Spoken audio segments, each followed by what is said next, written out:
அஸ்ஸலாமு அலைக்கும் வரஹ்மத்துல்லாஹி வபரகாத்துஹு. அன்பிற்குரியவர்களே, அல்லாஹுவின் நல்லடியார்களே, பெரியோர்களே, உங்கள் அனைவர்கள் மீதும் அல்லாஹ்வின் அருளும் அன்பும் என்றென்றும் நின்று நிலவட்டுமாகுக. சாந்தியும் சமாதானமும் ஈருலக தலைவர் முஹம்மது நபி ஸல்லல்லாஹு அலைஹி வஸல்லம் அவர்கள் மீதும், அவர்களின் குடும்பத்தினர்கள், அவர்களின் வழிவந்த சத்திய தோழர்கள், தாபீன்கள், தபா தாபீன்கள், குறிப்பாக இந்த உம்மத்தினர்கள் அனைவர்களின் மீதும் என்றென்றும் நின்று நிலவட்டுமாக. அன்புக்குரியவர்களே, அல்லாஹ்வினுடைய அத்தாட்சிகளில் ஒன்று மழை, காற்று, கடல், எவ்வளோ விஷயங்கள் இருக்கு. இப்படி நம்ம என்ன செய்யலாம், வரிசையாக நம்ம சொல்லலாம். அதற்குரிய வேலையை அந்தந்த படைப்புகள் அதை செய்து முடிக்கின்றன. அது இறைவனுடைய கட்டளை, செஞ்சுதான் ஆகணும் இல்லையா? இந்த மழை அப்படிங்கிறது இயற்கை.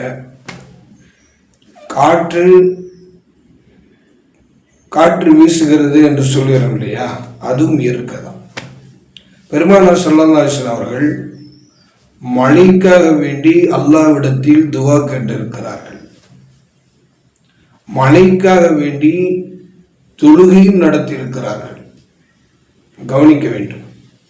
மழை ஒரு கட்டத்தில் பஞ்சபூதங்கள் ஆட்டி படைக்கின்ற பொழுது மக்கள் எல்லாம் ஓடோடி வந்து பெருமானார் ஸல்லல்லாஹு அலைஹி வஸல்லம் அவர்களிடத்தை முறையிடுவார்கள். பெருமானார் ஸல்லல்லாஹு அலைஹி வஸல்லம் அவர்கள் மழைக்காக வேண்டி தொழுகையும் துஆவும் கேட்டிருக்கிறார்கள். அதே மழையை நிறுத்துவதற்காக வேண்டியும் அல்லாஹ் இடத்தில் மீண்டும் துஆவும் செய்திருக்கிறார் என்பது ஹதீஸ்களின் மூலமா நமக்கு காண கிடைக்கின்ற விஷயங்கள். நாம் இந்த இடத்துல எதை நம்ம நோட் பண்ணணும் அப்படின்னு சொன்னால், மழை அப்படிங்கிறது இறைவனுடைய ஒரு நியமத்து. காற்று என்பதும் ஒரு நியமத்து தான். அது புயலாக விஸ்வரூபம் எடுக்கின்ற பொழுது, அதனுடைய அந்த அசுர வேகத்தை வெளிப்படுத்துகின்ற பொழுது, இந்த இடத்துல நாம் துஆ செய்வது மிக மிக அவசியம். காற்று பலமாக வீசுகின்ற பொழுது, அது சூறாவளி காற்றாக அது மாறுகின்ற பொழுது நாம் அந்த இடத்துல துஆ செய்வது கடமை. கடுமையாக மழை பொழிந்தாலும், மழை பெய்கின்ற பொழுதும், கடுமையாக காற்று அடிக்கின்ற பொழுதும் நீங்கள் என்ன செய்யுங்க, துஆ கேளுங்க அப்படின்னு நபி ஸல்லல்லாஹு அலைஹி வஸல்லம் இந்த உம்மத்தினர்களுக்கு துஆவும் கற்றுக் கொடுத்திருக்கிறார்கள். அல்லாஹும்ம இன்னி அஸ்அலுக கைரஹா வ கைர மா ஃபீஹா வ கைர மா உர்சிலத் பிஹி வ அஊது பிக மின் ஷர்ரிஹா வ ஷர்ரி மா ஃபீஹா வ ஷர்ரி மா உர்சிலத் பிஹி.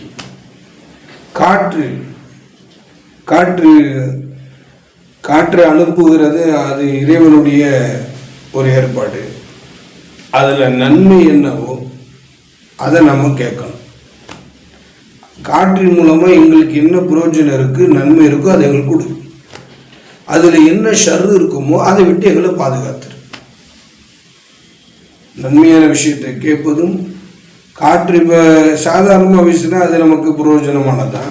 அதே காற்று கடுமையாக வீசுகின்றது என்று சொன்னால் அது எந்த வகையிலும் பிரயோஜனம் இல்லாத விஷயமாக தான் இருக்கும். குறிப்பாக அதில் தீமை கலந்துருக்கும் என்கிற பட்சத்தில் தீமையிலிருந்து தற்காப்புக்காக வேண்டி நம்ம என்ன செய்யலாம்,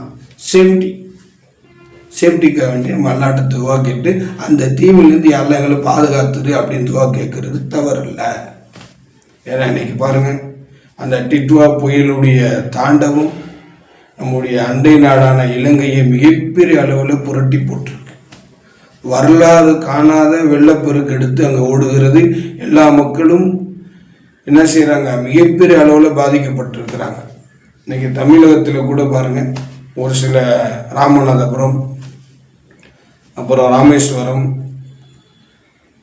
கன்னியாகுமரி, அப்புறம் திருவாரூர் போன்ற இடங்கள்லாம் மக்கள், குறிப்பாக விவசாயிகள் மிகப்பெரிய அளவில் பாதிக்கப்பட்டிருக்கிறாங்க. ஸோ மழையில் ரஹமத்தான மழையும் இருக்குது.